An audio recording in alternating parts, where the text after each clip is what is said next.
And good morning, and welcome to Truth to Power. I'm your host, Darwin Griffin, and we have a star-studded group of people that are going to be on the show with us today for the next 2 hours. And I just want to say that I'm tickled pink that we've got this young man and this young lady in the studio with us today. This is they're going to be talking about an event that's going to be going on next month, and I'm sure that you're not going to want to miss the information that they're going to be disseminating out on the show today.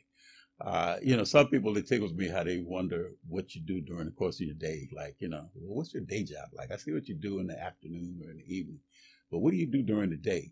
So, I have to tease one of my guests and say, well, now you see what I do during the daytime, during the daylight hours and stuff, and see what I do. But we're broadcasting live from the phenomenal city of Highland Park, Michigan, under the auspices of the Honorable Mayor Glenda McDonald.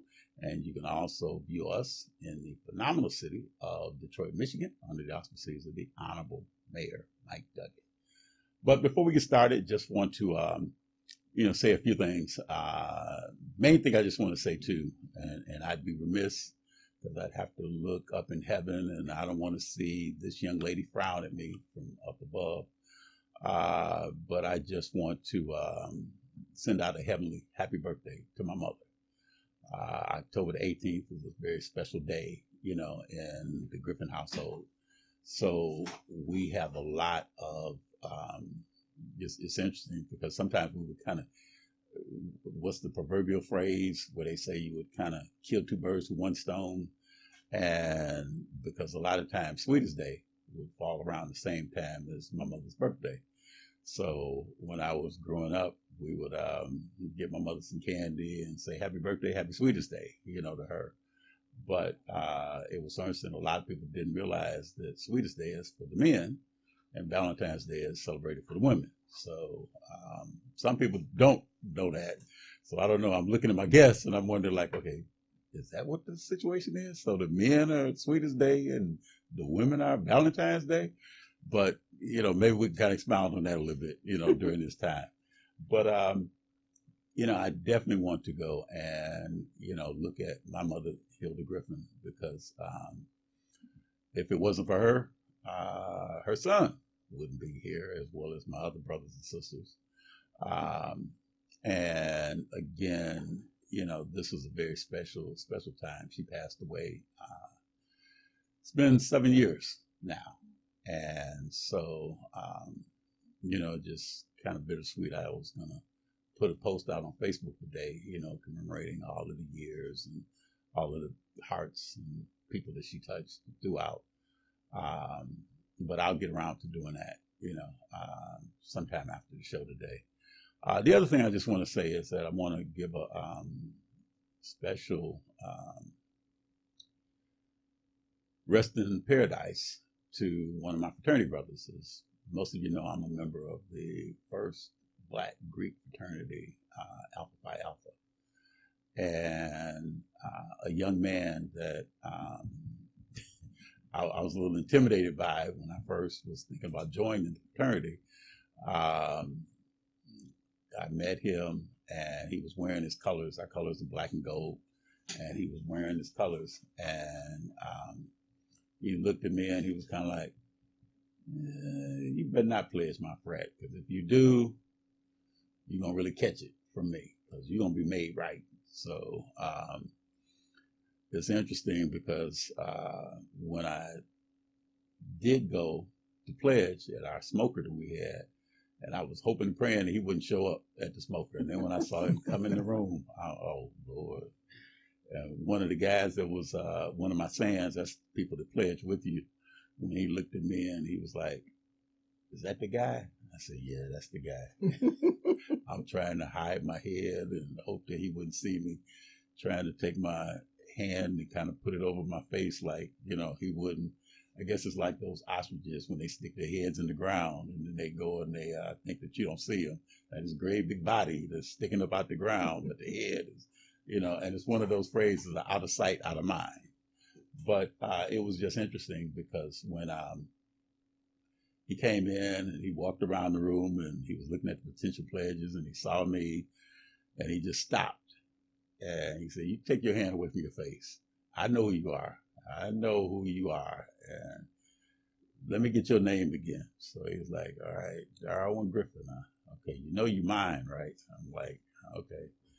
But one of the greatest alpha brothers that I could have ever had up at Michigan State. And truly a friend, truly like he was another brother. We celebrated a lot of special moments in my life, um, including when my mother passed away. He was also one that, kind of kept me lifted up in prayer and kept me encouraged and my family encouraged. He was there, when my father passed away.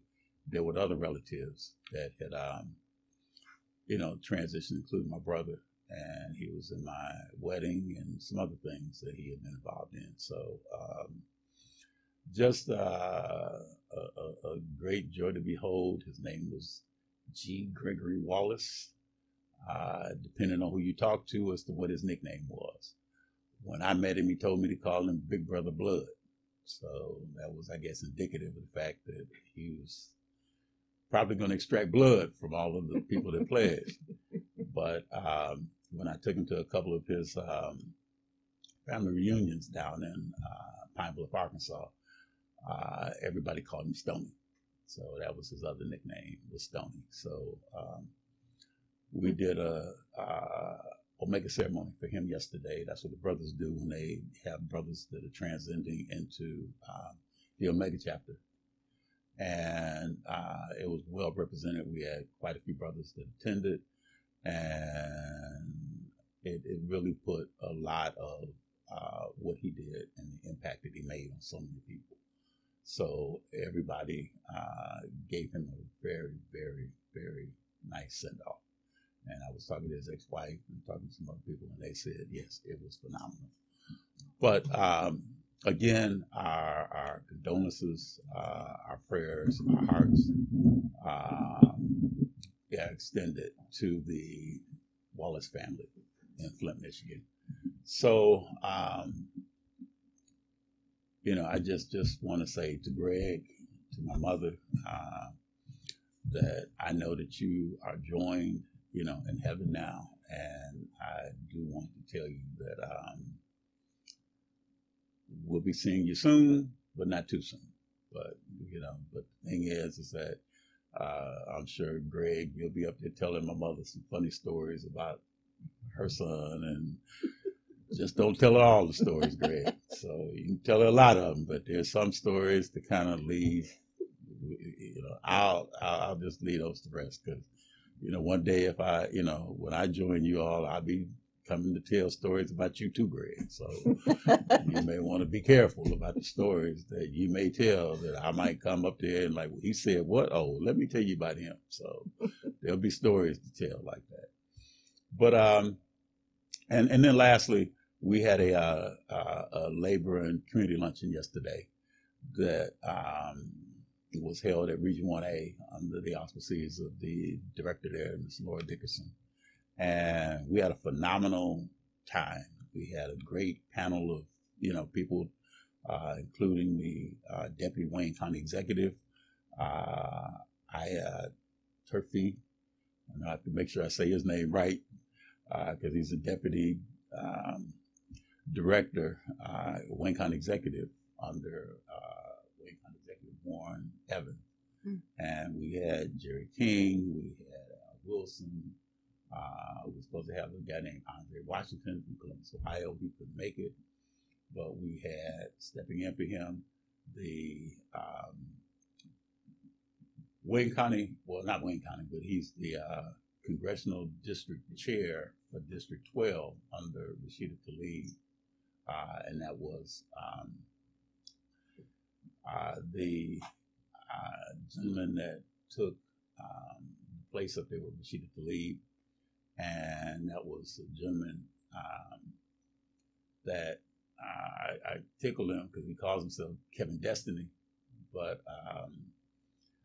that's his role up there And then we also had, we had Cassie Jones McBride, and we had the director up there, and that was,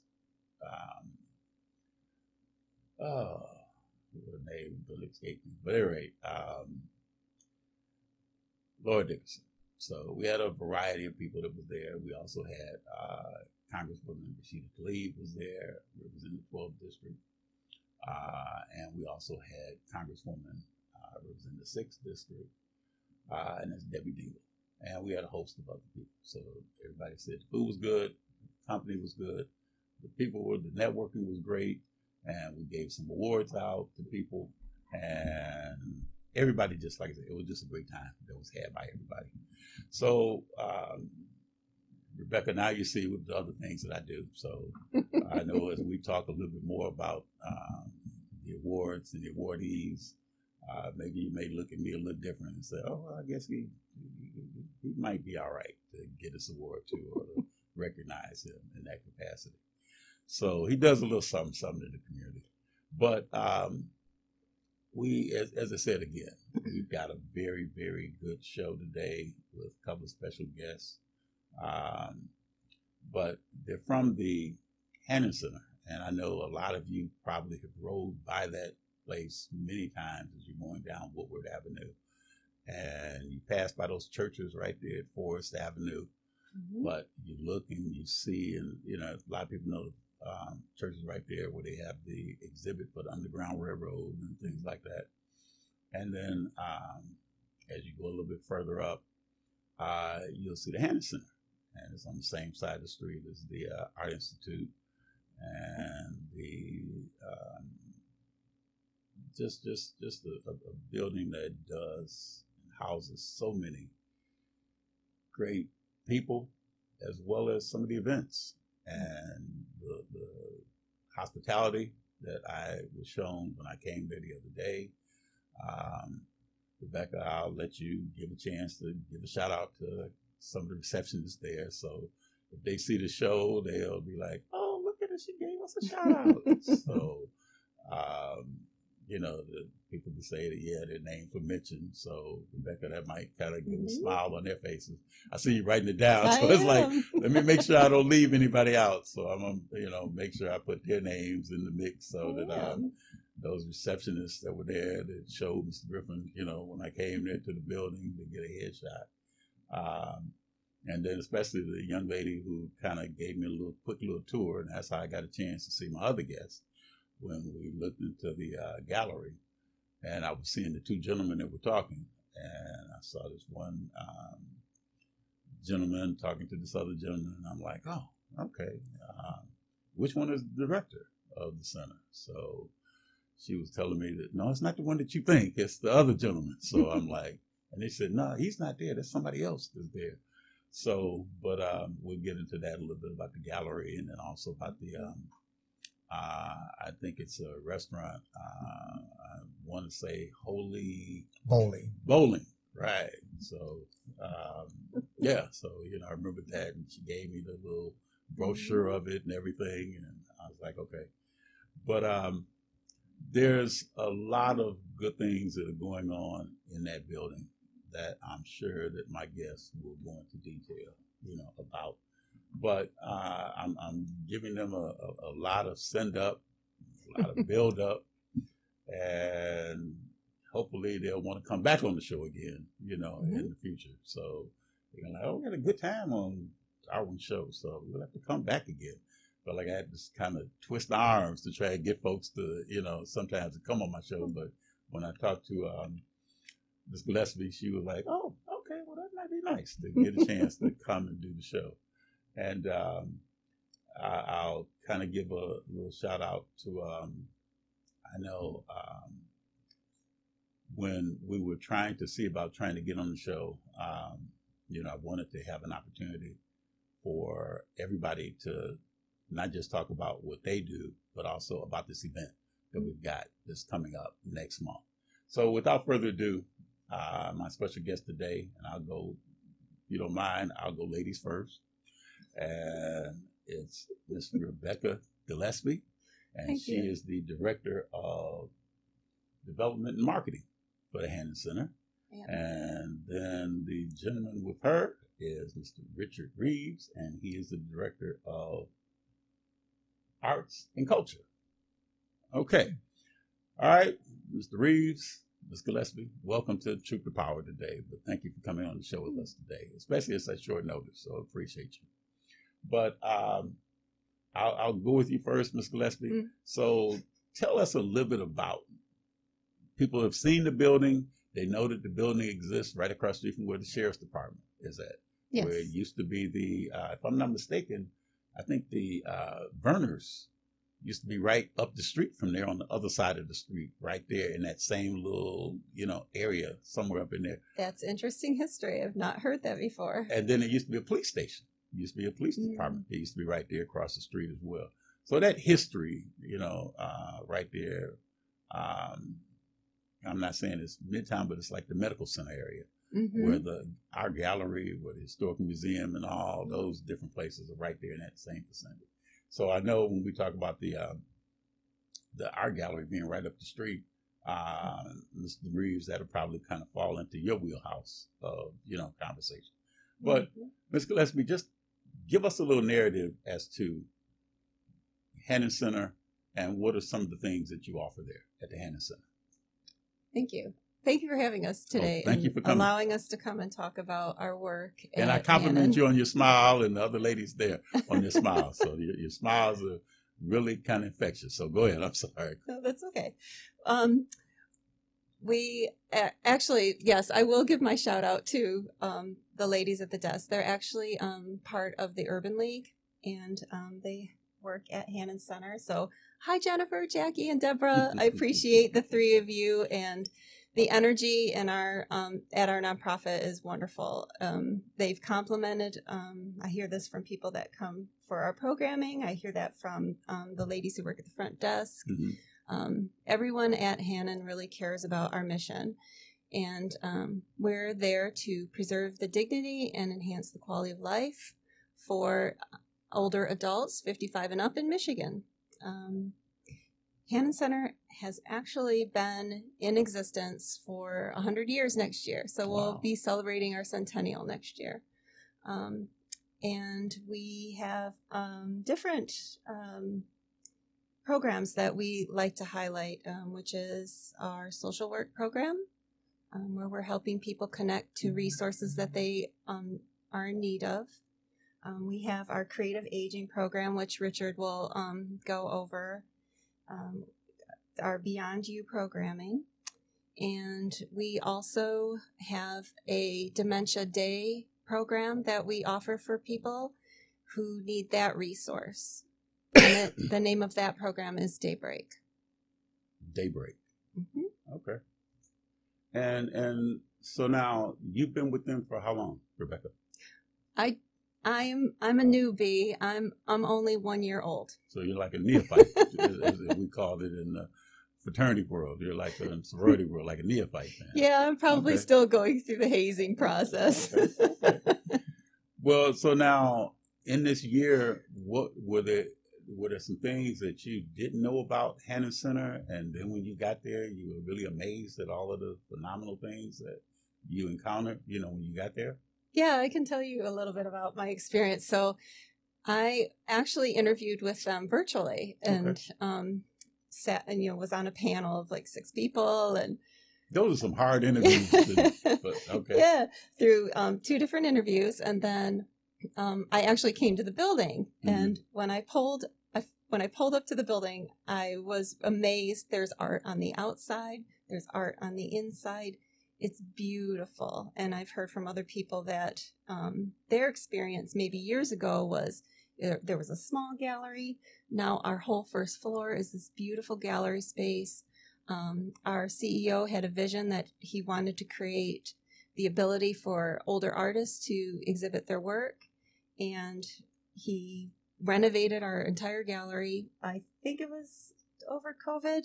And we also renovated our 4th floor to begin a Daybreak program. And Daybreak actually opened at the height of COVID. Okay. So, but he really wanted to make this center something that serves older people and allows them to explore parts of themselves that maybe they didn't get to do as adults, and taking care of all your responsibilities and working and maybe a family. But Richard can tell you stories about wonderful artists we've had, especially in this last year that I've been there, who have been able to, maybe their whole lives maybe they're creating art in their kitchen, or they were just sitting down quickly sketching something between changing diapers, or whatever the case may be. Yeah, everybody doodles. I mean, yeah. when I was younger, I used to doodle a whole lot, but go ahead. So that's what I love about what we do in our creative aging programming, is that it's the stories from people, and that's going to happen at our event too. You'll hear of people that are still achieving. Just because you retired does not mean that you are no longer doing anything or contributing to your community. Your people are still active, and people are living longer. Mm-hmm. And it's definitely what we're doing, I think, is revolutionary. And giving older adults that ability to grow and thrive and still give, I think is really powerful. And it's so interesting, and I'm going to get to you, Mr. Reeves, because it's so interesting. When I was younger, I used to draw pictures, and my father thought I had a gift.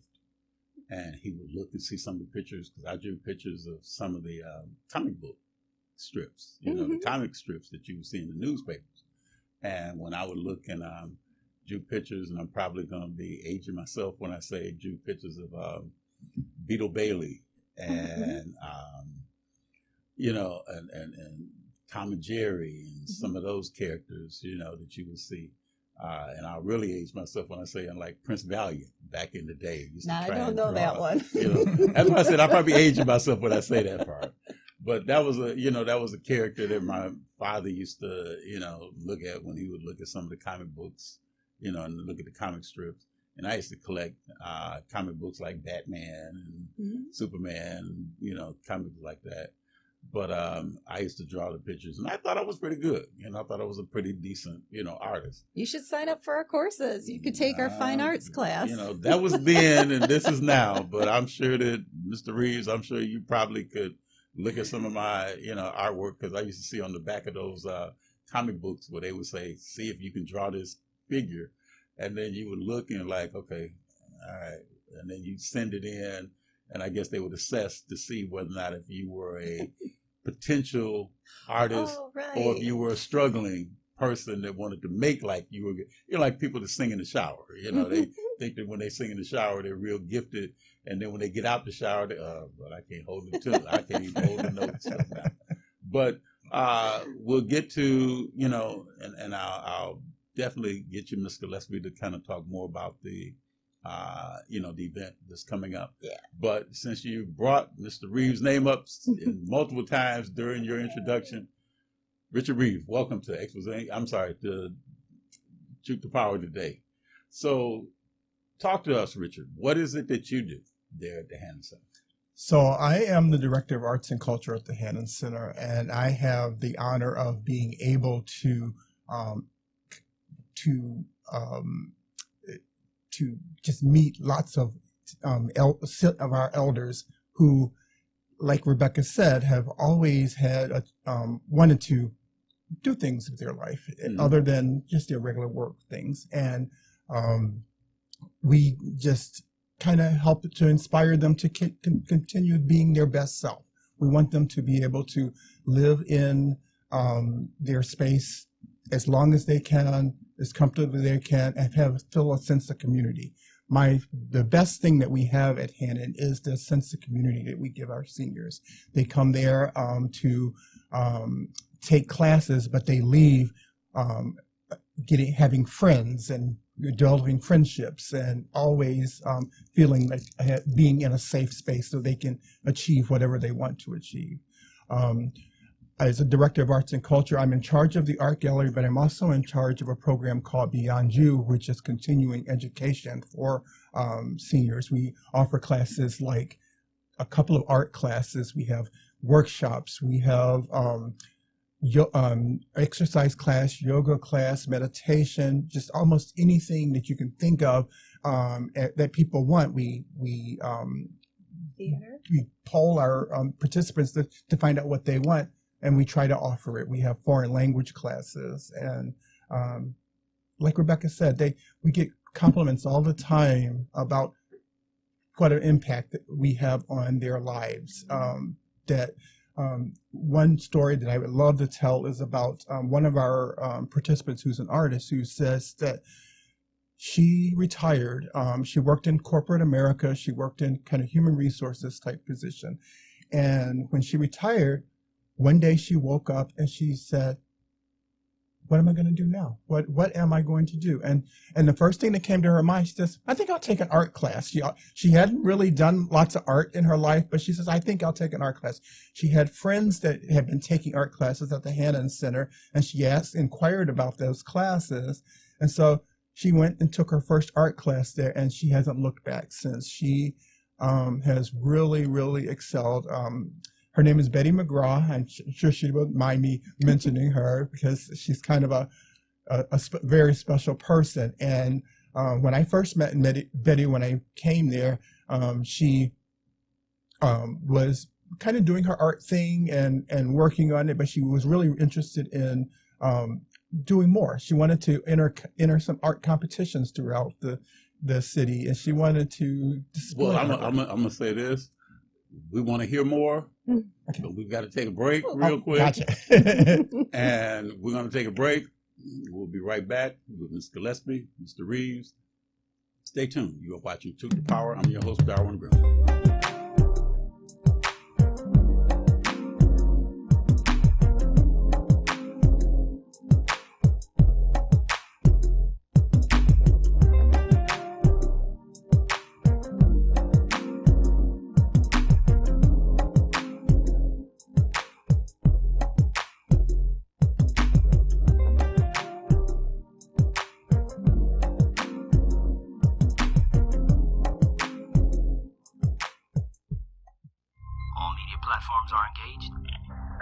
Get ready to launch your show or product. Periscope ready. We're 5x5 ready to launch. Copy that. Trend worldwide across all major platforms. Ignition. 3, 2, 1. The world is waiting. Watkins Broadcasting. More than just TV. Hi, I'm Eric Sabria, your Wayne County Treasurer. If you're living in a home of a deceased family member and you're facing property tax foreclosure, the probate process can be helpful to you. If you file a probate petition and notify our office, the foreclosure proceedings be halted during the probate process. Contact us at 313-224-5990 or email us at taxinfo@waynecounty.com. We're here to help.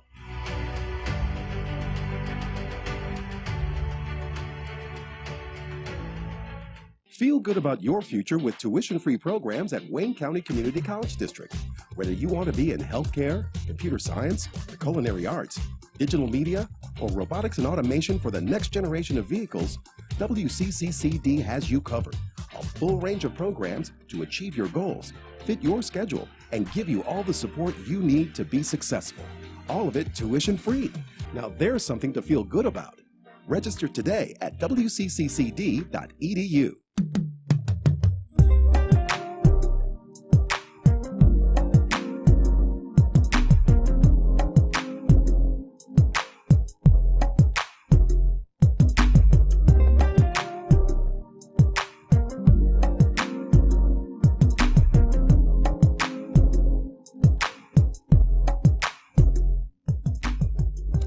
And we are back. And we are back with my special guest today, Ms. Rebecca Gillespie and Mr. Richard Reeves. So, Richard, you were just telling a story about, and you can give her name another shout out, the lady that you were talking about. So, I'm sure she'll probably appreciate when she gets a chance to, to see a repeat of the show and see that you threw her name out twice, Yes. in your conversation.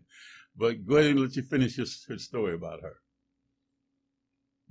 So like I said, Betty McGraw has really just blossomed in in doing Betty her McGraw, art. right? Betty McGraw. Gave her name a third shout out. So Yeah. go ahead, Betty McGraw. So she's gonna love you right there. She's a special person, and like I said, what she's achieved in creating her art, she's created her own style, and her art is very recognizable now. And I'm just really so proud of how far she has come from being that person who said, I want to take an art class, to where she has come today. I mean, but art isn't the only thing that we have at the Hannon Center. We offer so many other things. We have Well, before you get to that, when you say that, just real quick, want to go back to when you said about the art.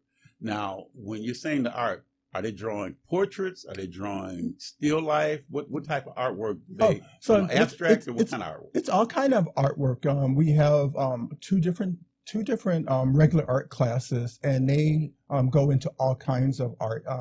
They do a lot of experimental art where they're getting people to learn how to see in order to draw. So they do use kind of meditation sometimes to help them to see the object so that they can actually draw their object. So they draw, they do anything from portraits to collage to watercolor to printmaking, almost any kind of art form that is available. It's open, and our teachers are artists themselves who have been doing art for a very long time, and so it's just this whole, like I said, it's a community that's developed there. So when you say the artwork too, now I'm just kind of delving back into the artwork.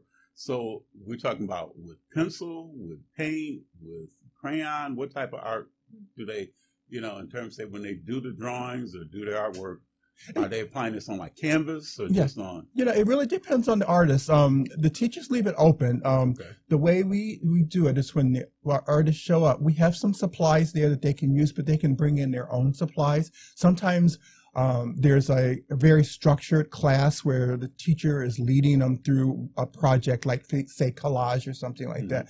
But if an artist comes and they want to kind of work on their own thing to the side, they can do that too.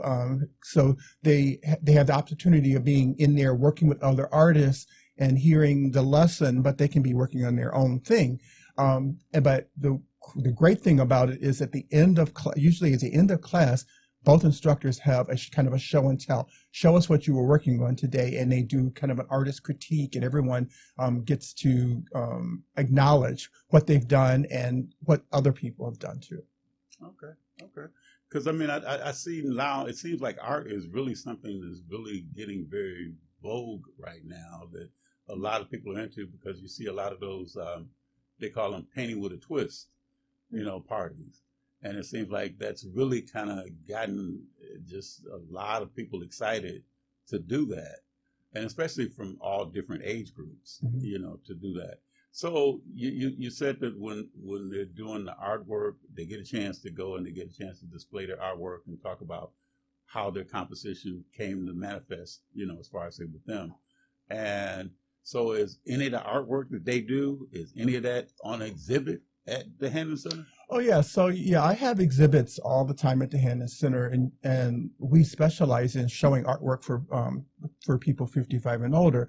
About every 2 months, my exhibit changes. I usually have different themes that will come up, and what I do is I will put out a call for entry saying, this is what the theme is going to be, or this is what my exhibit is going to be about. If you have art that you would like to be in this exhibit, you can submit it online, photos, and tell me about it. And usually the artwork is jeweled in, so we pick what pieces can go into the show and things like that. So a lot of it is artworks by our participants, but a lot of it is artwork by other local artists throughout Detroit too.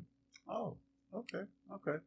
Well, I know we could probably talk about artwork for the next 2-3 hours or so. But, so I know you say there's some other, there's other activities that people can get involved in. What are some of the other activities that you were mentioning? Oh, yeah. So like I said, in addition to the art gallery, we have Beyond You, which is different types of classes. We have a financial workshop that we do with Comerica, where They bring in financial experts and they talk to our participants about different things that would affect older adults, like financial literacy, of fraud, theft, trying to keep them updated on the latest things that are happening in the financial thing.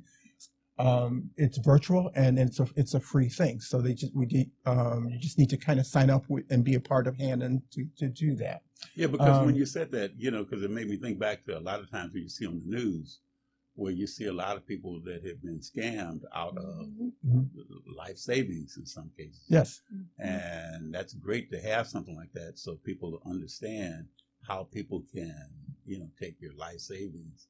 Yeah, just yesterday, the talk was just very fascinating. They did a thing about different frauds and different ways people on the internet try to get your information and stuff. And they gave the participants so many warning signals of what to do and what to do if something happens and how to protect your information. And it was very, very informative. The other thing that we do is we always record these sessions too, so that we can send it out to people if they had a chance to miss it also. Yeah, and that's good because I think if you know better, you'll do better. And that's one of the great things with that. So you said about the financial literacy, and then also I'm assuming too, understanding about retirement, monies that they may have been putting into like different retirement structures. Do you also talk to them in terms, say, about like a lot of people that said don't have life insurance? And do you have people come in and talk about life insurance? So if something happens, and they make transition, that they will have those things already covered, so that they don't have to scramble and try and get monies or doing things like that. But so what else besides? So we got the art, we got the financial literacy. What other programs? We also have a theater class, which is really very popular and really wonderful. We call ourselves the Hannon Players, and our director is Madeline Porter from Detroit Public Theater. I know Madeline. And Madeline is an excellent instructor. Our participants love her. Just when you see Madeline, tell her Darwin Griffin said hi. I sure will. I was a counselor over at Pershing High School, and she was a teacher over there at Pershing High School. So just tell her that Darwin Griffin said to tell her hi. But, I sure will. And because she's very gifted, because one of the things that she does too is that she would also portray different figures in history, and like she had told me about some things they did at Greenfield Village, where they would reenact certain times, in history, and she was one of the performers that would put on makeup and the costume, and like Sojourner Truth or Harriet Tubman or people like that in history, and she would perform. She would act out those. So yes, you've got a very gifted person in her. I just went to a performance that she did, and she really does transform herself into that person. It's just excellent. Then the cool thing is this was her first year teaching with us at the Hannon Center. We met kind of doing a different project together, and I asked her if she would like to teach classes at the Hannon Center, and she immediately jumped on it. So I was really happy about that. She and when she came in ready to go. She had an idea. She brought in. She said they did a performance called "Color My World," and she wanted the participants to write ideas about their own story. And have them be the writers of their performance. So we just recently, 2 weeks ago, had this performance called Color My World, where our participants used colors to describe describe them and what those colors meant. And they just did wonderful monologues about those colors.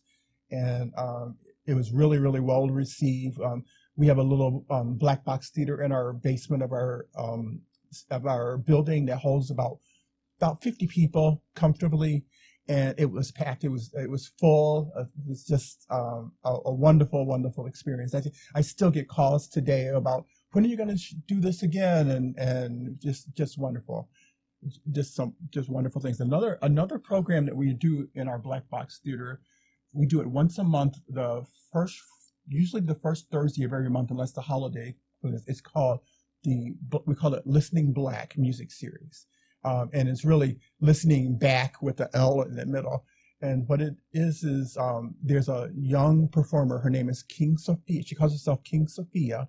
She's a bass player, but she also brings in a trio with her where she will discuss a Black composer of music and discuss their whole entire history. But they also plays music that the composer did. And usually before that concert series, the day of, around a few hours before, we'll show a movie. Like, for example, we just did Quincy Jones, and so we showed the movie The Wiz ahead of time, and then she talked about the whole life of Quincy Jones and how he, his whole empire that he created based on all his music and everything, and play selections from his early selections to later things and just who he was. And this series has been such a really popular series that I advise anybody to come and see it. We charge $15 to come and see, and you get a wonderful concert. Okay. It's a wonderful thing. So now this is open to anybody that can come? Anybody can come to these. You just have to just show up on a day, or they can register online to come to it and pay $15, and you get a little 2-hour mini concert. And actually, you can even come see the movie ahead of time for free. It's usually, like, the concert starts at 5 p.m. and usually we start the movie around 3, depending on how long it is. Sometimes it's an actual movie like The Wiz, and sometimes it's a documentary about the composers. So it just depends on who the composer is. You know, it's interesting. I can see Rebecca Richard. I can see when I have my guests on the show, and when they come on the show, and I can see from their facial expressions if there's something that they're talking about that they really are excited about. Yeah. I can see that. Are you one of the artists the actors that performs in any of the plays or any of the that they do there? You know, I wouldn't say that I'm one of the artists that performs. I sometimes participate in the class when I'm there to kind of show support. I kind of do a whole bunch of different things when I'm there. I am also an artist myself. I kind of specialize in pastel portraits. That's my thing, but I also do photography. I went to film school, so I do videography and film work also. Oh, okay. So is there anything that you've got that's published or that's out in terms of, say, with like any movie projects that you've worked on that you'd like to kind of give a quick little shout out about? I don't know if I have it. I don't have anything that made very much traction, but a lot of the movie projects that I've worked on have been kind of informational things. I'm a gardener, so I've done a lot of gardening videos and gardening tutorials, rain garden and things like that. So, well, for the people that may be watching that might be gardeners and people that may have a green thumb, those that might not have a green thumb. Is there anything in particular that that you would give any quick, like maybe 1 or 2 tips that most avid gardeners need to know when it comes down to, if they've got like a green thumb versus those that might have a brown thumb, might not be able to, handle the soil and do some of the things right? I think that for me, probably the biggest thing that gardeners make mistake is sometimes they overcare for their plants. Like they treat their plants like babies, so they think that they need to water them too much, overwater them, because they're so worried about them that they overfeed and overwater. I think that the best thing to do is to kind of learn to look at your plant and know your plant, and if it's not surviving where it is, it's usually probably either overwatering, underwatering, over-fertilizing, under-fertilizing, or just not getting the proper light. And just kind of recognizing it and treating it when it happens is the best way to have a good garden. Yeah, because I've seen an app on that kind of has one where you can take your phone and pointed at a plant. And I guess as you pointed to a plant, it tells you, I guess you need to take a snapshot of it or something. Yes. And it tells you what's going on with the plant. Like if the leaves are starting to get yellow, or if there's something in the veination of the plant that may kind of have you kind of concerned about, or if the soil doesn't have enough, and there's a lot of different, chemicals and different things around the household that you may want to do, and put into the soil or spray the leaves or something like that, or even cut some of the, the part of the plant that may be diseased or might seem like it's dying to keep the rest of the plant, still healthy. But, that's something that a lot of people, especially now with the weather getting ready to get, kind of getting colder now, that a lot of people really don't understand how. And plants are like people. They have feelings too. And my degree is in biology, and I used to know when we used to do a lot of experiments with plants, and and it's like, did you ever talk to any of your plants, or do you find people that like to talk to your plants? Because a lot of seniors do have a lot of plants in their homes. Yep. They do a lot of gardening, as you were saying before, and they talk to their plants. Their plants have names. I talk to my plants all the time. I was wondering were you a person that talked to plants, but so that's the key thing. That's what a lot of times, when people see the plants, and actually when people go on tours of their homes and they see all these plants in their homes, they're like, oh, that's Emily, that's Rebecca, that's, and all the different plants that they have in their home. But let me say, because I know when Richard was espousing about the different programs that they have, and I know, Rebecca, you was showing him, some things that he could also, is there anything that you heard him say that you would like to kind of talk a little bit more about, or was there some things that he, didn't get a chance to talk about that you want to talk about? Interesting. Check Friday, maybe. Oh, okay. Well, actually, today, being Friday, and there was one thing I did want to mention was, maybe you're not able to come to our facility and to participate in any of our workshops, or, but most of them, the majority of them, are actually virtual. Okay. And you're a person in their home can. We have is it on Fridays with Dr. Barber? Or I'm sorry, with Mr. Barber? Wednesdays with Mr. Barber. He does a physical fitness class, and it's seated. And you say seated? A seated exercise class. So they're sitting in the chair exercises. And he's one of our awardees this year, too, at our event, actually. And but how many people are enrolled in Mr. Barber's class? I think this semester? About 44 people. And so, tell the story. I will. One day I'm sitting in my office, and Richard comes in the door. Oh, Rebecca, you have to see this. You have to see this. I'm going to log into. I'm going to log in and show you this exercise class that's going on. I'm like, okay, exercise class, big deal, right? I don't do that, but okay, let's watch that. And gets on Zoom. He opens the window, and the whole screen is filled with people watching this. How old is he? 90? He's like 92, I think. The gentleman, yes. Mr. Barber, that instructs the class. Wow. Okay. Dude, I kid you not, I would have been winded. All the people doing the exercises with him, it was early in the morning. I'm like, oh, just give me a cup of coffee. I'm not doing it. But to see all the older people doing their exercises along with Mr. Barber, they were listening to great music. By the way, Mr. Barber, if you hear me, I love your music choices. But to see them doing the exercises all together on the screen, it made me cry. I can't imagine being older and you're at home and maybe you're missing that connection with other people, to be able to see everyone on the screen doing the exercises with you. I know that brings a sense of community to the people that are enrolled. Mr. Barber, to me, is a real inspiration. I hope when I'm in my 90s, I can do a quarter of what he's doing. He's got weights, and he keeps everybody motivated. Everyone was doing the exercises. So I was really happy he showed me that. It really inspired me.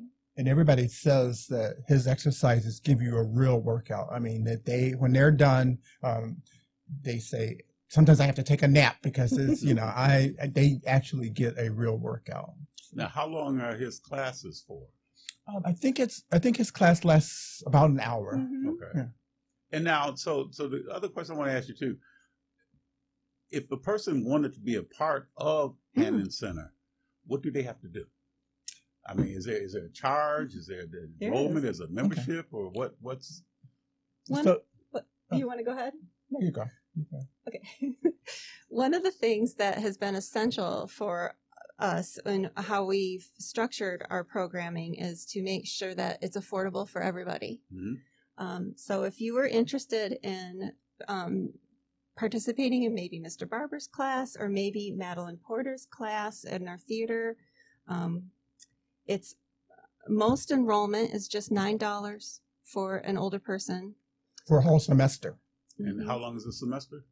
Yeah, about 3 months for each class. About $9 for and semesters vary a little bit, but about 12 weeks is a semester. Just $9.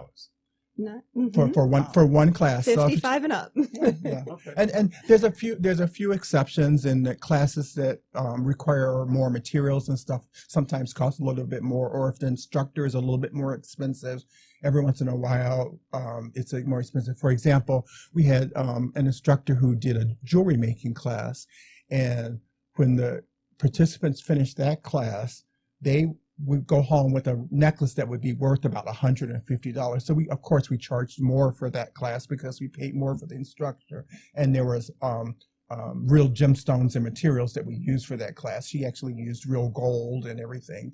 But so that class cost about, I think it ended up costing about $60 to take that class. But in general, our classes are $9 per class. Okay. And sometimes free. And every day. There's something going on every day.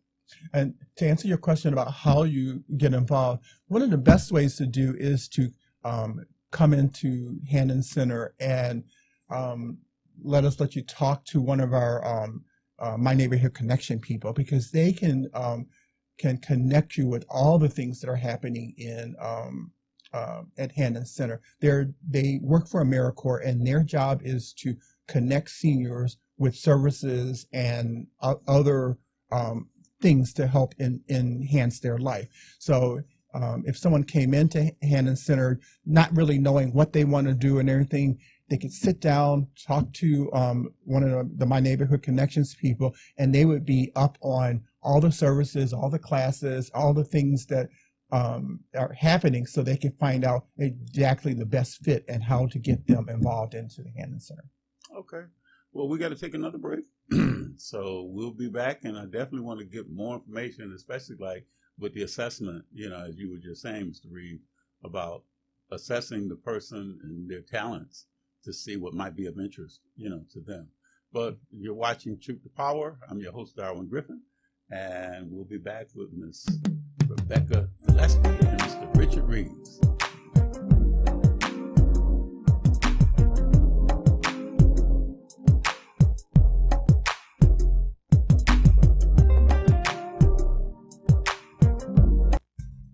Radio is now on TV. Your TV is now on radio. WHPR 88.1 FM can now be heard and seen worldwide. The same platform that hosts all of your favorite content now has WHPR TV and radio. Have your own radio or TV show on Roku with approximately 8 million homes. Debut your music video, clothing line, church ministry, plays, or products. A limited number of slots are available, so act now. For more information, visit RokuDetroit.com or call 313-868-6612. You heard about it. Now come be a part of it. Roku Detroit Worldwide. approximately 8 million viewers. Hi, I'm Eric Sabri, your Wayne County Treasurer. If you're living in a home of a deceased family member and you're facing property tax foreclosure, the probate process can be helpful to you.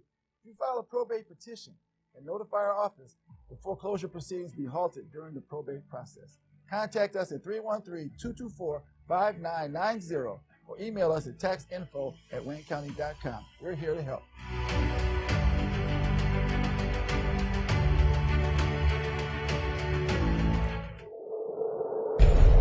Justice for Mario Willis. Truth. Facts. Evidence. Matter. Log into justiceformariowillis.com. Read for yourself. WGPR Detroit HD2. You're watching WHPS, Highland Park, Detroit.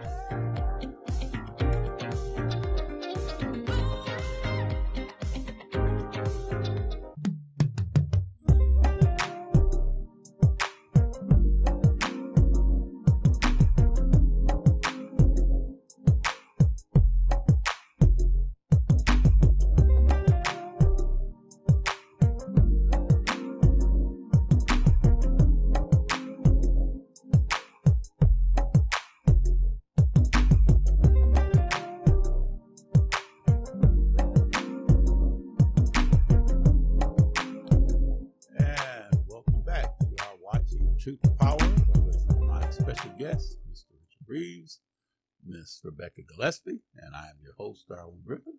And we are getting more information about the Hannon Center. And give the location of where the Hannon Center is at. I know it's on Woodward, but give the location, give the address, please. We're located at 4750 Woodward Avenue, just a block and a half south of the DIA. And so if a person, let's say was just driving down Woodward and they wanted to just stop by, they could come in and they can just accept people to walk in and just say, hey, tell me more about the Hannon Center.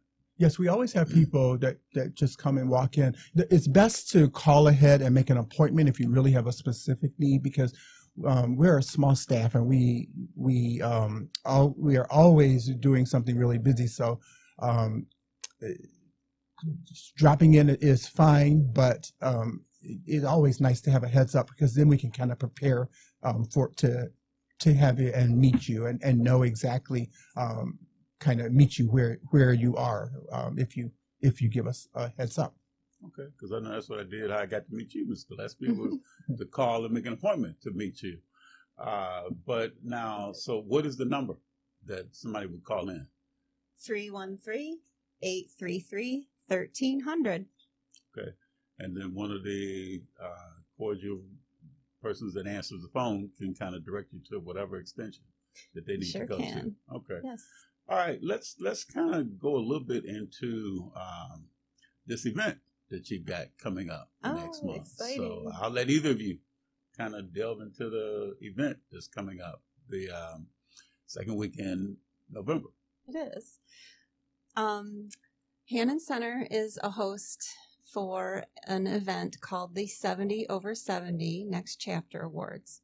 We're in our 6th year of hosting this event. The premise of the event was to uplift older individuals, similar to like a 40 under 40 list, but we're doing a 70 over 70 group.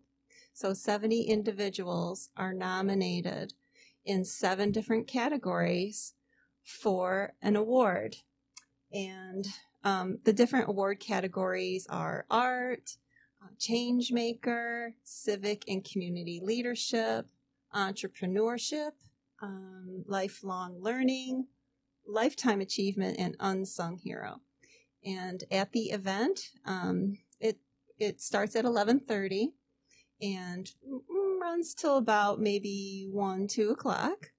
And we'll be awarding one person in each category with the Tara Franey Impact Award.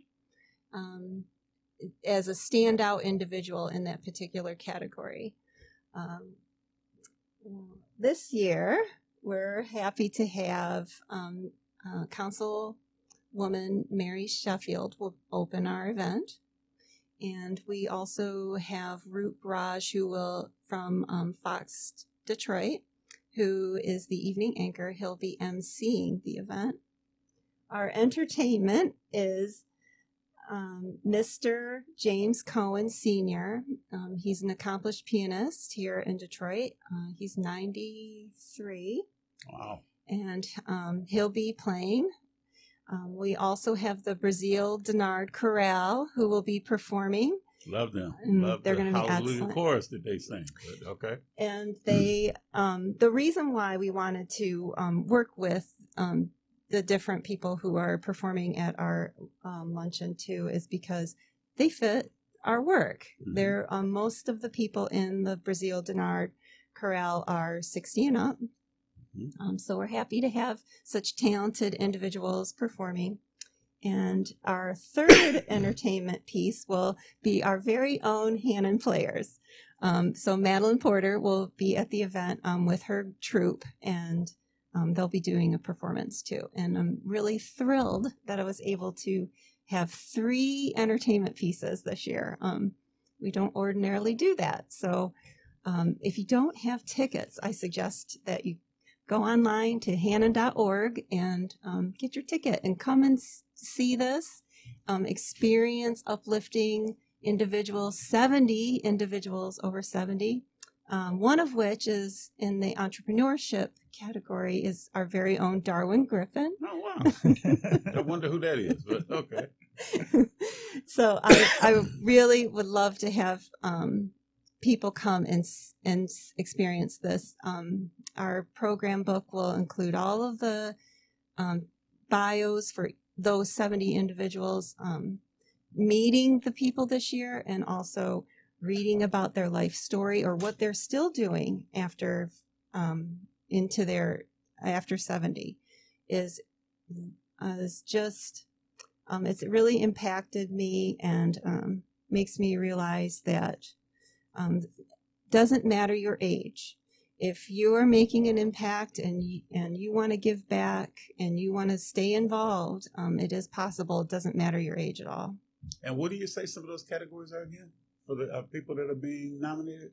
Yeah, so we'll have 10 people in the art category, 10 in the change maker category, civic and community leadership, entrepreneurship, lifelong learning, lifetime achievement, and unsung heroes. One thing that Rebecca also forgot to mention is we're going to have a raffle also. So there'll be raffle items there that people can purchase tickets for, and there's going to be some really great stuff in the raffle. So. And so now you've got 10 people that will be nominated in these different categories. Correct. And then one person wins each category is for entrepreneur, for unsung hero, and the other categories that you mentioned. And so now the tickets, they can acquire tickets, and say the website again? Yeah, it's at Hannon's website, which is hannon.org, and it would be /70 over 70. But if you go to our homepage, you should see a drop down in your upper right-hand corner, and you can simply go to the 70 over 70 and go right to the event. Well, and where's the event happening? Oh, that is a wonderful highlight. I think this you should have been my co-host yes, today. So. I know. We are at the beautiful Athenaeum Suite Hotel by Greektown. It's up on the 8th floor in their grand ballroom. It overlooks the city and the river. And when I walked into the room, I thought, this is where we're having this event. It's beautiful. And it's on Saturday, November 9th from 11:30 till about 2 o'clock. And so people get a good opportunity to network. They get a good opportunity to go and exchange information with others that are pretty much like-minded, like them. And you say this is what year is this again that you've done this? Yeah, this is the 6th year. And actually our impact award is named for the woman who thought of this idea. Tara did my job prior to me coming aboard, and we actually lost her last year. So I'm sorry to hear that. I'd really I don't want in the excitement of the event to forget that Tara's vision is the reason why we have this event. Which I'm sure that you'll probably be, honoring her, at Absolutely. Well. Yes. Well, I know you say she was in the position that you were in before you came on board. So, what is it that you want to, Ms. Gillespie, to say to persons that may kind of look at saying to you that you've got some big shoes to fill? And, and the thing is just that, what have you learned about her that you want to transcend into future, encounters with people and innovativeness that you want to do, with the Hand and Son? Tara had a tremendous drive and heart for this work. She, learning about her last year, and I had met with her before the event last year too, and Tara loved helping other people, and I think it really shows the way the different categories she dreamt up, and we had her at the event last year, and she didn't know we were going to name the Impact Award after her. Mm-hmm. So, how young was she? She's my age. She's 50. Okay. So she was young. Yeah, very young, a very young woman, and very sad. It was hard last year. Well, for everybody, because she'd worked at Hannon for 8 years.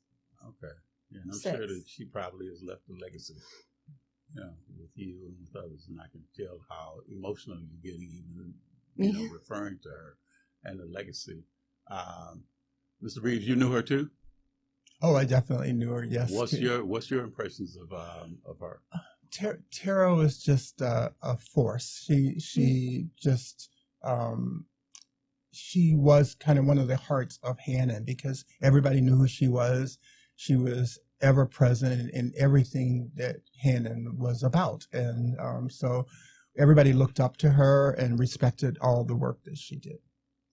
Well, and I'm sure that that's probably something that as the event goes on, I'm sure that her presence will still be felt. While definitely. Everybody that's there in the room, as well. So if a person is interested, they can go online, they can go and they can acquire the tickets. They can get more information about the event that's coming up. And the event, you say this is the 6th year that they've done this? Yeah, with those 2 COVID years, they weren't able to have the event. So did they do anything virtual, or it was during those 2 years, or did they? I don't believe so. No. Okay. It's always been an in-person event. In person. Yeah, you can't beat being in person, but then you also want to be safe. Yes. Because one of the big things about the event is it's a brunch, so it's the food, it's the socializing, it's the entertainment, like you said, and the awards. So it's a real, just a wonderful experience just to come and just be among all these great people. And it's a lot of times that's when all these people who knew each other, you feel this connection of how they're all they all suddenly just become connected one to another, and you found out that they know somebody that you know, and that's just how this whole nonprofit business works. So how does a person get nominated for one of those awards? So really, it's lots of different ways. Anybody can nominate anyone. You could even nominate yourself if you wanted to. But it's online.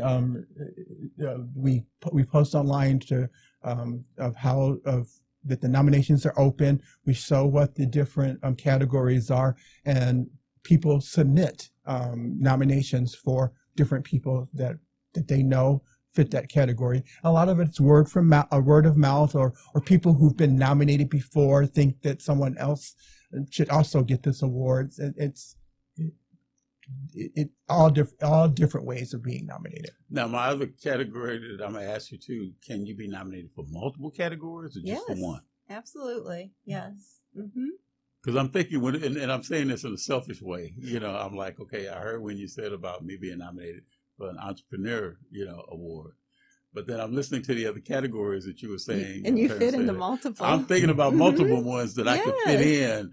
So my competition might be a little bit lesser in one category than I'm thinking in another. Because when you say entrepreneurs, I know there's a plethora of great entrepreneurs in the city of Detroit that I might have to kind of look back.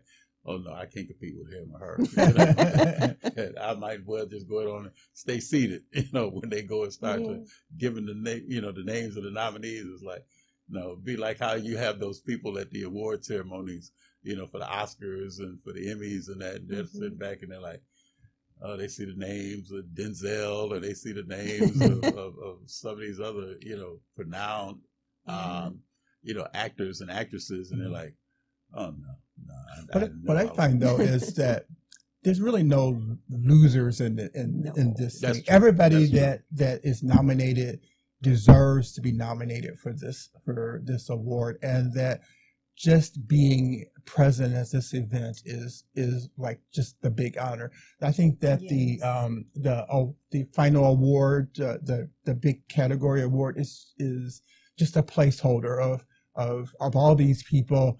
This is the person we wanted to recognize the most for, and it's usually just for different reasons. It's not that anybody was any of their efforts were any less than anybody else or any more than anybody else. It's just that this is the award. And well, see, the way you say it, it's so good to hear that, because it's like, hey, there are no winners, there are no losers. Everybody's pretty much like doing the work. Exactly. And that's the thing that I think that in myself or in any other nominees, we look at it like this, that regardless of whatever happens, the work still needs to get done. Mm-hmm. And then I'm looking at you, Rebecca, with the pen that you have on, and you probably don't even remember you got the pen. I didn't. I said she probably didn't even remember she got the pen on.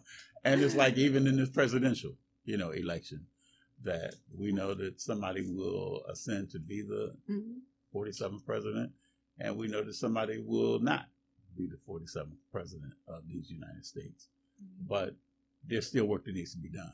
Mm-hmm. And, it's like something that the coach, Pat Riley, had said, I think, when he was coaching, was that just because you lose the game today doesn't mean that you're a loser. It just meant that you may not have just had enough to get over that victorious mark. There's always tomorrow. And that's the important part, because there's still a lot of work that needs to be done. And that's the thing, not trying to get political, but that's what we're trying to do. Make certain, and I always say this on my shows, the main thing we want to try and do is not tell people just like who to vote for, but to make sure that they get out and vote. Please vote. So that's the important part right there. But I think that this is going to be a great event. I think that everybody's going to have a good time. I think that everybody will get an opportunity to network. And then just the opportunity to get a chance to go. And I've met Roop before, when he was out flipping pancakes. Me and him and Macomb County, Mark Apple, we were out there flipping pancakes one time out there at the, the Freedom, that place out there in Macomb County, that big amphitheater. Freedom Hill. Freedom Hill. Yeah. And we were doing something with firefighters and everybody out there. Nice. So I looked up and I'm telling somebody, hey, that Roop Ride. And they were like, this is before he became the big time anchor person now. Yeah. He just started it like kind of like a community anchor, more than anything else. And, and that's why I pursued him. I think he kind of, it's like you had Al Allen. And then you had, I was in a fashion show with Al Allen years ago down at the Rooster Tail. Great man. And then here, just like when I was asking you about the young lady whose shoes you stepped into, that, here you had Al Allen, who had been a long time fixture with Fox 2.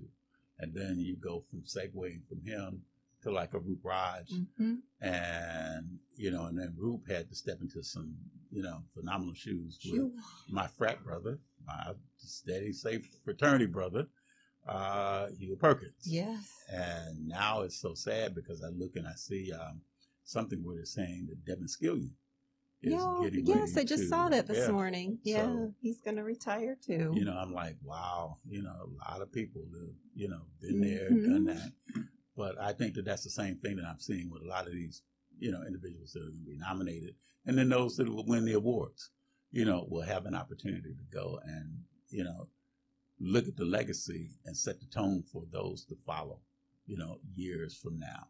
So they might be retiring, but it's not over. And some people can't retire because it's hard to really kind of go and say you're retired, and they always keep pulling you back. And I'm sure a lot of people that realize, hey, they go on, somebody calls them up and says, hi, can you do? Because I mean, just like my frat brother Huel, I see Huel at the Freedom Fund dinners. And, and I sit on the dais with the, at the Freedom Fund dinners, and I look up and I'm like, that's Huel Perkins. And, and it's like, then he's one of the MCs at the Freedom Fund dinner that introduces all of the guests that are on the dais. Oh, cool. And, when I look and see Huel, I'm like, I thought you were retired. He looked at me like, Frat, you can't never retire. Only time you retire, it's like, hey, when and that's when you start to get worried when people don't call you, to ask you to do things, and you kind of wonder, wow, how come you're not calling me now, But it's just good to see, a lot of people that will have an opportunity to do it. And then the other great thing, too, is that you have a lot of people, I'm sure, that are probably going to be coming to the event that will have their legacy with them. Absolutely. Like you may have a person that's like, say, 70 or older that may have grandchildren or great-grands to come. And it's like, look, you see what grandma got, or you see how grandma looked, see her name is up there as a nominee on the screen or whatever, however way you disseminate the information out. And it lets people know that there's potential for you to be the same thing. There's no ceiling that can't be broken or can't be achieved if there's things that you're striving to do. And that's the key thing, is that I'm sure there's going to be a lot of smiling faces, there, because people will be proud of the accomplishments and the recognition that people get when they are put in those positions, like that. Yes. And I'm sure the young lady whose shoes you stepped into will be smiling down upon you. Oh, I hope so. Oh, I'm sure she will. Because the impression that you've made on me, the impression I'm sure that you make on others, I'm sure will be just as. So I'm knowing this is going to be a great event. And I think the thing is just that give the date, the time, give that information again. We'll kind of go back into a little bit more about what some of the services you offer. But I really want to promote this event, not just because I'm one of the persons that may be, recognized, but just for other people that may want to come. But give the information, give the date, the time, the location, all that in about it. Okay, so come on out to the 70 over 70 Awards, happening Saturday, November 9th at 11:30 a.m. at the Athenaeum Suite Hotel. And if you need tickets, get them before October 28th at hannon.org/70 over 70. And we'll see you there. And tell who's all going to be there, not necessarily the honorees, but I'm talking about the entertainment. So we want to give your elevator speech in terms of say about, we talking about Roop Raj being one of the, the MC, and talk about some of the other people, the entertainment and everything, Yeah. So when you say Brazil Denard, that brings a story up for me, because I knew one of the guys I used to work with, he was a member of the Brazil Denard Chorale. And that was the thing, because he had tried to get me to come down and audition with them. And I was like, wow, no, I know I'm not, that's me saying the same thing. And, I know I can't sing, but we need some bass, we need some baritones and, that kind of thing. I'm like, All right. Well, if I can have my shower right there with me and, and that kind of thing, then that might be a different story. But I don't think that you'll have. And I think back to old, and I'm kind of delving off the subject a little bit, but I'm thinking back to an old Flintstone cartoon where you had Fred in the shower and he was singing and, everybody was thinking that he was like that. Mm-hmm. So that's how it turned out that way. But we're going to take a quick break and we'll be right back with Truth to Power.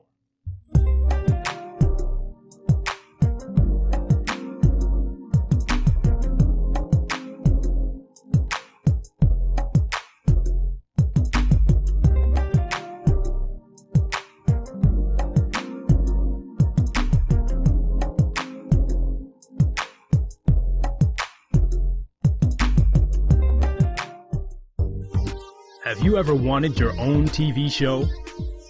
Have you dreamed of showcasing your talent for the world to see? Well, now you can. Have your own TV show. You can have your own 30-minute show. Not only will you be seen in the Detroit area, but you can be viewed worldwide. For more information, call 313-868-6612. Visit our studios and receive a free TV interview to promote your business, church, or organization by appointment. Hi, I'm Eric Sabria, your Wayne County Treasurer. If you're living in a home of a deceased family member and you're facing property tax foreclosure, the probate process can be helpful to you. If you file a probate petition and notify our office, the foreclosure proceedings be halted during the probate process. Contact us at 313-224-5990 or email us at taxinfo@waynecounty.com. We're here to help.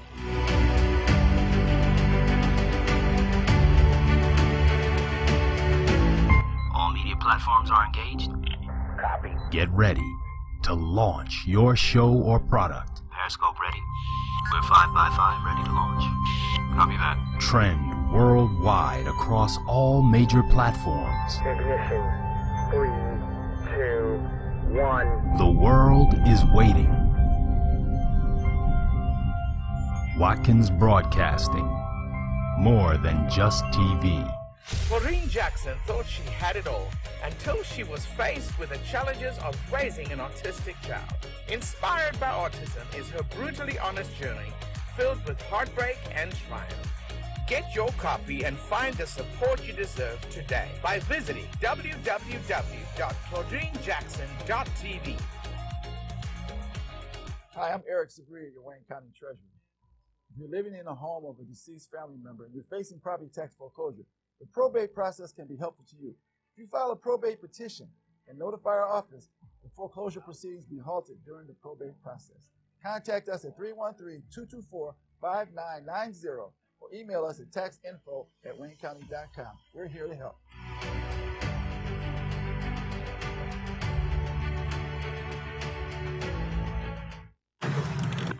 My fear is not being myself and putting others in harm whenever I'm under the influence. Did you know drivers with a BSC of .08 are 4 times more likely to get in a crash than those with a 0?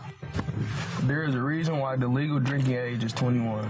Underage drinking is ugly because teens who start to drink before the age of 15 are 12 times more likely to be unintentionally injured. Over 300 fatal crashes and almost 4,000 injury crashes were alcohol related. Death is ugly, especially senseless avoidable accidents. Yet on average, every 52 minutes, an alcohol-impaired driving fatality occurs. Fees and fines are ugly and I want to get paid, not owing anybody money. If everyone obeyed new driving policies with a BAC of no more than .05, alcohol-impaired driving fatalities, injuries, and total costs could decrease by 71 through 77%. Help us remind...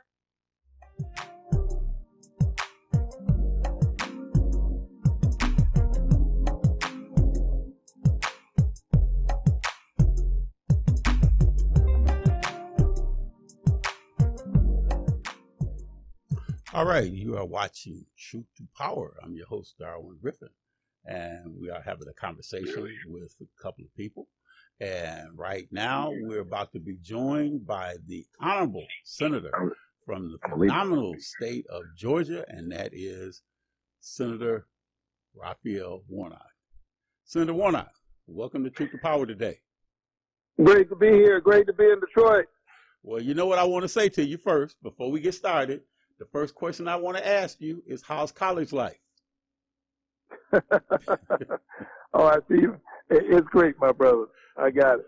All right, I just wanted to make sure, so you know that we're frat brothers. So I just said, let me just throw that out there real quick, because I can't see you to shake your hand and do our little what we do when we shake hands with each other. I just left the house of Alpha. Well, that's a great thing to do. That's probably a great thing, especially to do that. So we love the Omegas, the Kappas, the Sigmas, the AKs, the Deltas, everybody. The Zetas. We need all hands on deck. There is a lot at stake. We've got to make sure Kamala Harris and Tim Walz are the ones occupying 1600 Pennsylvania Avenue come January 20th. Now, you're going to be here, from my understanding, with another person that is one of our congresswomen here, and she's aspiring to be the next Democratic senator from the great state of Michigan, and that's with Elissa Slotkin. Is that correct? That is correct. I was with Congresswoman Slotkin earlier today, and we need her in the United States Senate. Listen, the Senate has to hold the line. We've got to make sure we elect Kamala Harris and Tim Walz, but I can tell you from experience that what we do in the Senate election matters. You will recall that in 2021, even after Joe Biden got elected and Kamala Harris got elected to the vice presidency, we were still waiting to see who would have the majority in the Senate. Right. And it was Georgia that delivered the first black senator from Georgia and the first Jewish senator from Georgia ever. Flipped the Senate and then opened the path for us to pass the bipartisan infrastructure bill and all that has meant for Michigan. The Inflation Reduction Act, which capped the cost of insulin and other drugs, and enabled Joe Biden to nominate and for us to confirm the most diverse judiciary in the history of this country, including the first black woman to the United States Supreme Court, Ketanji Brown Jackson. Senate elections matter. They matter a whole lot. I know Elissa Slotkin. She is the clear choice. She is certainly the choice if you believe in choice. That is a woman's right to choose. Her opponent, Mike Rogers, believes in the kinds of extreme abortion bans that we're seeing pop up all over the country, leaving women imperiled and unable in some instances to access life-saving medical procedures like a DNC. We can't afford to have Mike Rogers, who's also a Florida man. That's where he moved when he finished serving in Congress in Michigan, down to his Florida mansion. We should send him back to Florida, send Donald Trump back to Florida. They should have a good time together. We're going to move the country forward. Well, talk to me, Senator Frat Brother Raphael Warnock. Talk to me in terms of, say, about there's a lot of people that may have a lot of misinformation and disinformation about this election. Talk about the misinformation that's being disseminated out by the other party. Well, I don't even know where to start. I mean, if Donald Trump's mouth is moving, he's lying. So I don't quite know where to start. But I will tell you that there is some messaging I think that's going on, and I just think we ought not go for the okie doke. I don't believe that there are huge waves of black men that are going to vote for Donald Trump. I think that is some of the messaging. Donald Trump says things that aren't real until people decide that they are real. You know, he said the other day that January 6th was a day of love, this day where police officers were brutalized, where people died. And so this idea that black men in huge swaths are going to vote, or even significant numbers are going to vote for Donald Trump, I don't believe it. I think that there will be some, for sure. We are not a monolith. We're diverse people and perspectives. But I think our real challenge is apathy. The real adversary we face is the tendency of people not to vote at all, to decide that their vote doesn't count. or to say, well, it doesn't make a difference, that this is somehow the lesser of two evils. Are you kidding me? The difference between these two candidates could not be more stark. And we can't afford to have Donald Trump, who took out a full-page ad in the New York Times saying that 5 young teenagers who were accused of a heinous crime, to be sure, should receive the death penalty. He took out a full-page ad in the New York Times saying that the Central Park 5 young teenagers should receive the death penalty. And then years later, when it was discovered that they were innocent and had done years in prison as a result of this miscarriage of justice, instead of apologizing, instead of saying, well, I was wrong, Donald Trump doubled down. Instead, he stood by what he said all those years ago. The man who was standing by what he said all of those years ago, that these young teenagers should have received the death penalty. Imagine him in charge of the Justice Department. Ask yourself whether the police officers those police officers who are inclined to brutalize members of our community are going to feel any compunction at all about how to behave in black and brown communities. It will be open season on our brothers, on our nephews, on husbands, on fathers, on sons, and daughters, for that matter. We can't afford to have Donald Trump in the White House. We need black men as part of our broad coalition to show up strong, win the future for our children. Well, you know, it's been so interesting, Senator Warnock, that I had Congressman Jim Clyburn on my show a few weeks ago, and one of the things that he talked about was Project 2025. And like he said to me on my show, that he thought that Project 2025 was Jim Crow 2.0. What's your thoughts about Project 2025? Because we talk about the consequences of what could happen, if 45 becomes 47. People should go to Kamala Harris's website and they should read about Donald Trump's awful Project 2025. I'll tell you what, it's so bad. You know it's bad when the candidate is trying to pretend like it's not his plan. Right, exactly. I mean, that's, in a way, and since that tells you everything you need to know, when the candidate is trying to tell you that his plan is not really his plan, you know it's bad. Mm-hmm. Project 2025 would get rid of the Department of Education. It would get rid of federal support for K through 12. It would get rid of Head Start, a federal program that we know works. I'm a Head Start alum. This is a program that simply gives young, poor children, preschool age, access to literacy and reading, the foundation for a life of thriving and hope and possibility. People on both sides of the aisle know that Head Start works. Project 2025 would get rid of it. Project 2025 would continue to double down on these nationwide, on a nationwide abortion ban. These abortion bans that we're seeing all across the country. Project 2025 would do severe damage to the progress we've made on addressing climate change in a moment when we're seeing stronger and stronger storms do more and more damage recently in Georgia, in Florida, in Alabama. Project 2025 decimates huge segments of our federal employee system and would fill these traditional bureaucratic positions with political lackeys who will simply do Donald Trump's bidding and will move us one step closer to a dystopian reality, to the kind of neo-fascist sensibilities that we see coming out of the mouth of Donald Trump every day, who says he intends to be a dictator on day one. Well, Senator Warnock, we know that there's been a lot of activity here in the state of Michigan. We know that Michigan is considered to be a very, very important state for either Trump or Harris to win.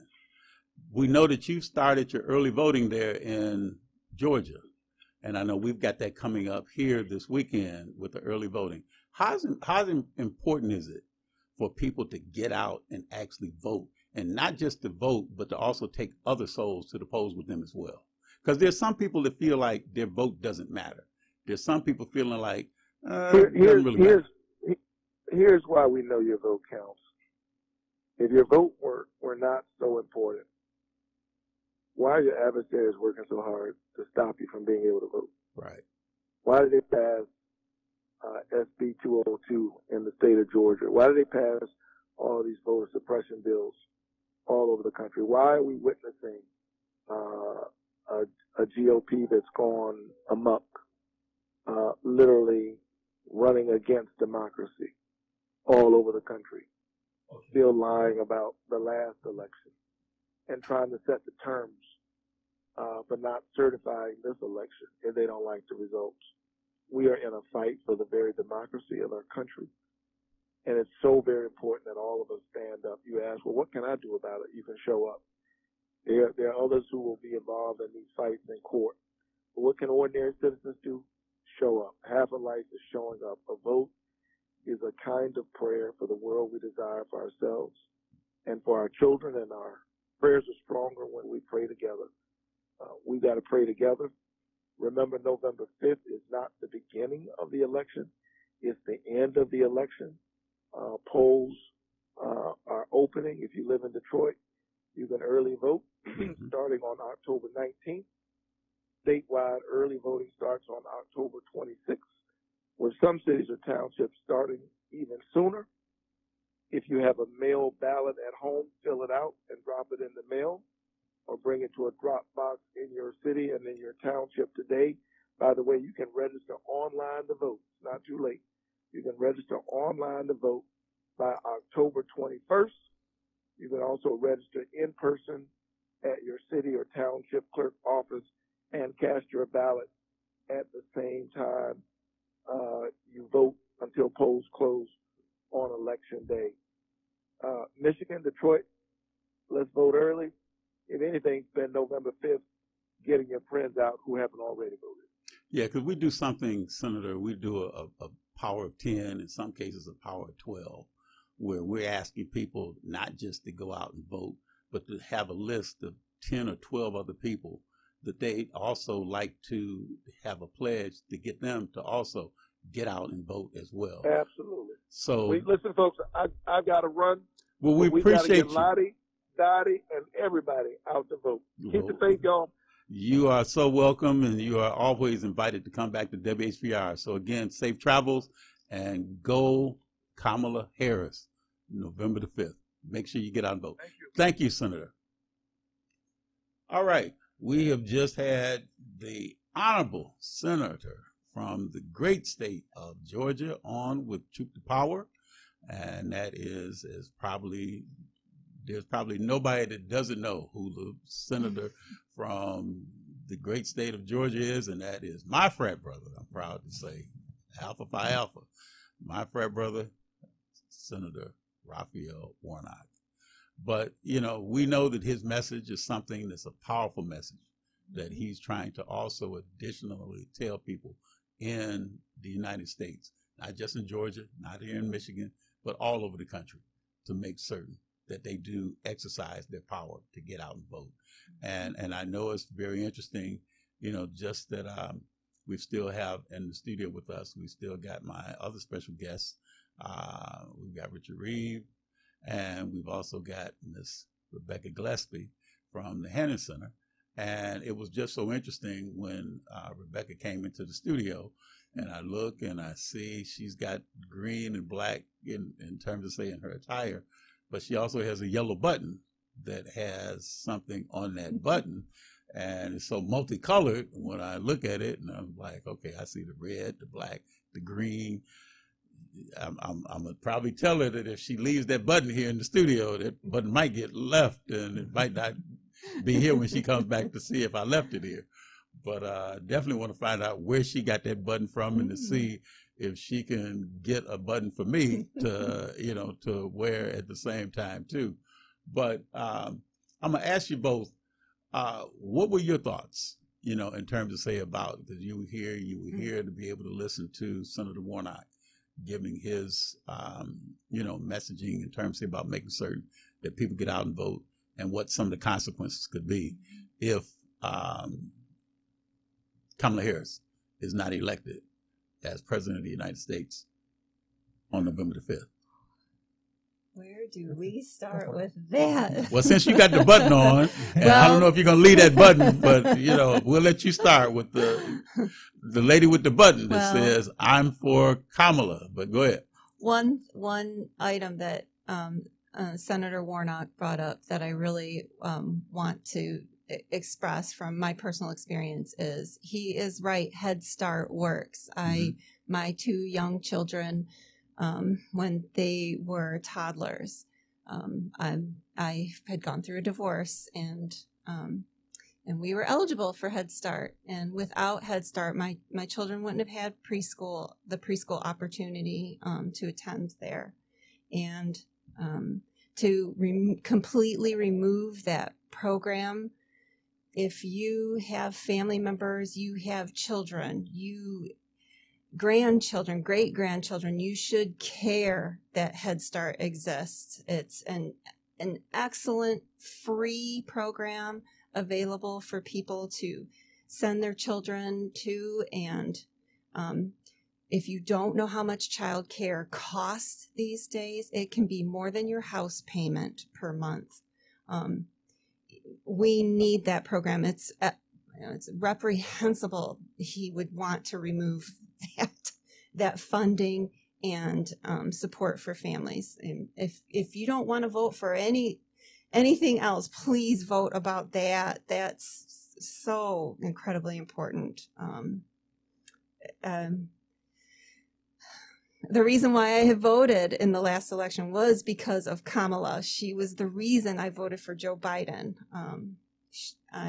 She's an educated, smart, seasoned person. She understands what people are going through in their lives. She does the right thing. Do you want to vote for someone that does the right thing? She's your person. I don't want to go on about the other person, but well, he'll go on. Why he'll go you on about should himself, not vote for him? Yes, definitely. Well, it's simple. It's simple for me. Vote for sanity, not for craziness. Well, it's just interesting because, when I was asking Senator Warnock about the misinformation and the disinformation, like he said, there's been so much that's being disseminated out. And, when it seems like I have never, and I've sat through many presidential elections, but I've never seen as much sound bites from persons that are running than I have since Trump has been running. And just listening to the different things compared to like here, eating the dogs and the cats, yes. Talking about the bleach, injected into people's, bloodstreams to ward off COVID-19 and just some of the other things and then people, I'd see, I was emceeing an event yesterday and they had fans, the little, that you can use, like those fans you see in the church pews, that had the black job is voting. And that's when he was making the comment, talking about Trump, about, what the black job is. And as a lot of people jumped on that and said, the black job is getting out and voting. And that's what the black job is, to try and make certain that people don't feel like their vote is that matters, that it does matter. And that's what I was saying with Senator Warnock. And that's something that, we talk about, on my shows, is that your vote does matter. Mm-hmm. And a lot of times it could be people to think, all right, well, one vote can make a difference. And just like he was saying too about with the Senate. Yes. And that's what has happened in previous presidential campaigns and then in the elections. And then when that person was elected to be president, they may have had a House and a Senate that was not, conducive to what their party was. So there was a lot of filibustering that was going on.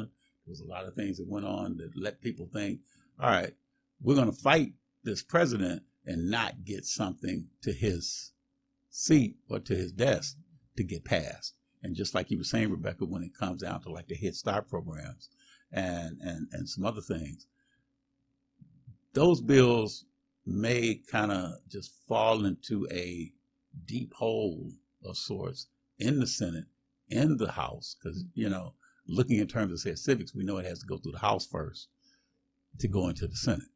And when, just as Senator Warnock was talking about education, there's a lot of individuals that don't realize civics is a very important part of your education. Mm-hmm. And if you don't know, like, the three branches of government, it's hard for you to really want to get into the political arena and understand why you are actually voting, why you are casting a ballot for all these individuals that are seeking your support. And then the other thing, just as he was saying too, is that to make sure that people realize there's a lot of people that need your support. So it's not just the presidential election. Right. You're talking about the Senate. You're talking about House seats that are also up for grabs. Mm-hmm. And then he mentioned also in terms of, say, about the judicial part, you know, that you're looking at judges. Like he mentioned about the first African-American judge, female, in the Supreme Court. So that's another concern that people have as well, because if whoever wins this election, they have that opportunity to go and put additional or recommend additional Supreme Court justices to be on the bench. And there's a good chance that there could be a possible 3, if not 4, additional seats that this president could, during his or her life, her tenure, could put on the Supreme Court. So the thing is that with the 9 justices that we have now, then if you're looking at an additional 4 more people, that's 13. And there's so much that could be done in terms of, say, a lot of, things that could be overturned. We talk about Roe versus Wade. We talk about a lot of other things that could be on the border that could get to the Supreme Court. And if the person is in the White House and they recommend this person to go through the House and the Senate, in terms of, say, to go on and decide when they do the hearing for the Supreme Court justice, there's a lot of information that has to go out about that person. And that person may make the difference between somebody getting that could be voted on, that could be removed from office. We've seen that, happen before, to make those decisions when it gets to the Supreme Court.